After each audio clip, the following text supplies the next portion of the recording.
Should you get the Samsung Galaxy Tab A 10.1 2019 or the standard Apple iPad? I get that question quite often, and it is a good one. Many stores offer the normal iPad at a discount for around $250 right now, and the Galaxy Tab A 10.1 costs around $230 and sometimes even less. So which one is the better choice? I'm AJ for mynexttablet.com, and that's what we will discuss in this comparison.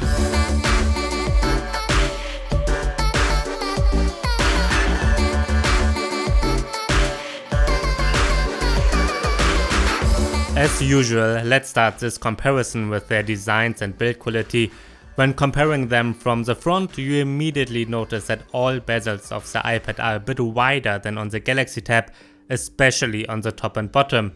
While we don't get any physical buttons on the front from Samsung, the iPad continues to have a home button underneath the screen. The Wi-Fi version of the iPad features a full metal body, and while we get mostly metal on the Galaxy Tab as well, there's a plastic bar at the top. It's quite interesting to see that both are 7.5mm thin and both weigh 469 grams.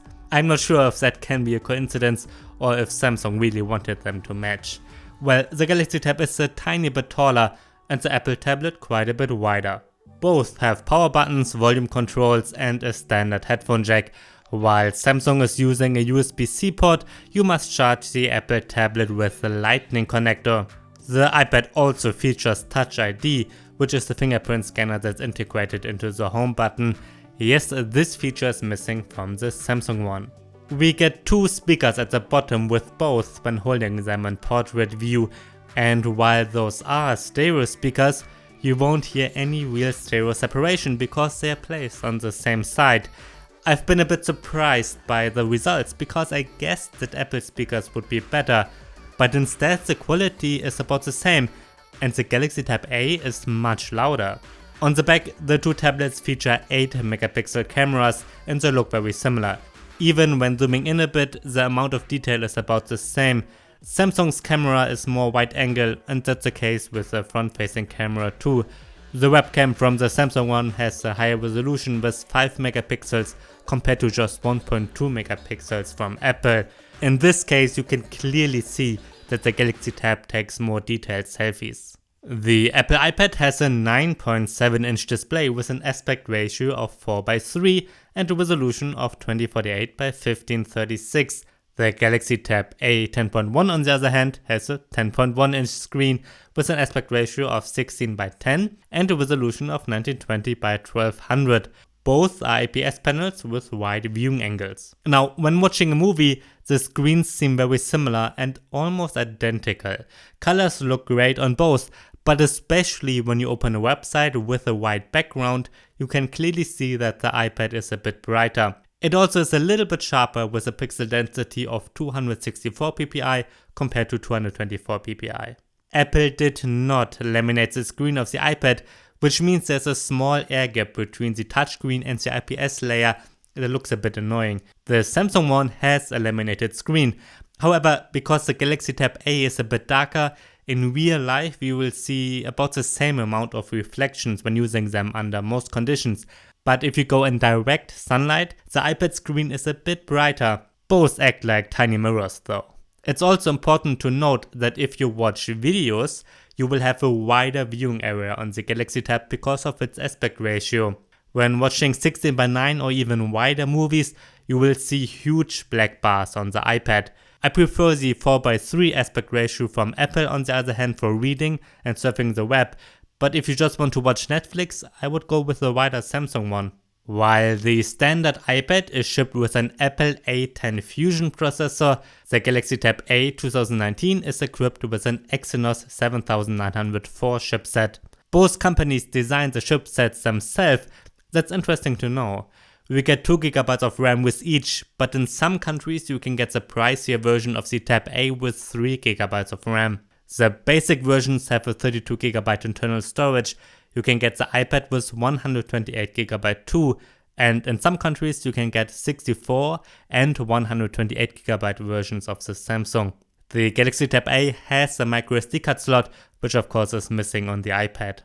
My Geekbench comparison shows that the Apple A10 is much faster than this Exynos SoC, and that's what you will experience in real life too.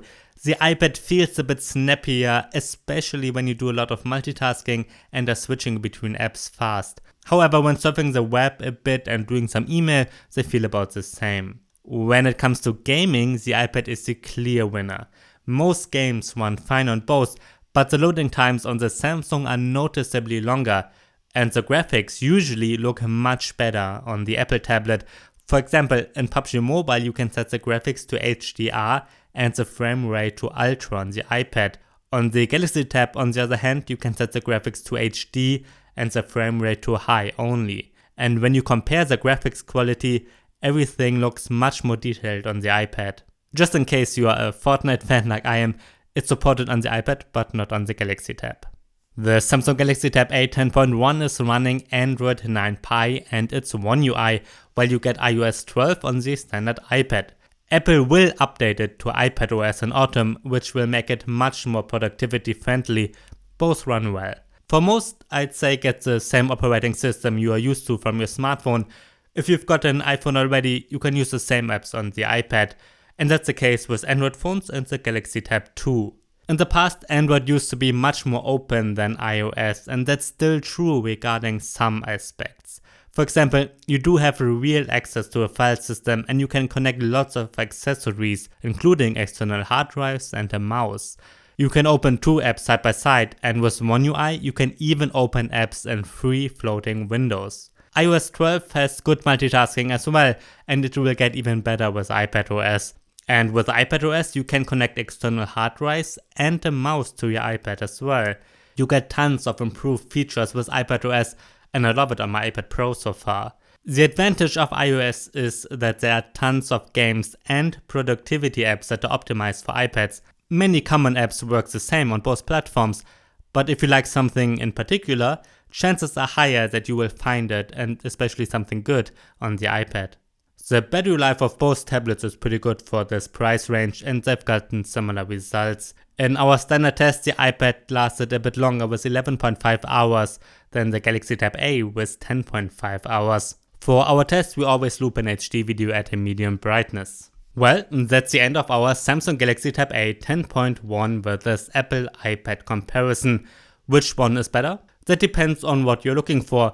If you don't have any strong preference, I'd say overall the Galaxy Tab A is the better tablet for watching movies. Because it has a wider screen and louder speakers, it's great for watching Netflix and YouTube. The iPad on the other hand is much better for gaming.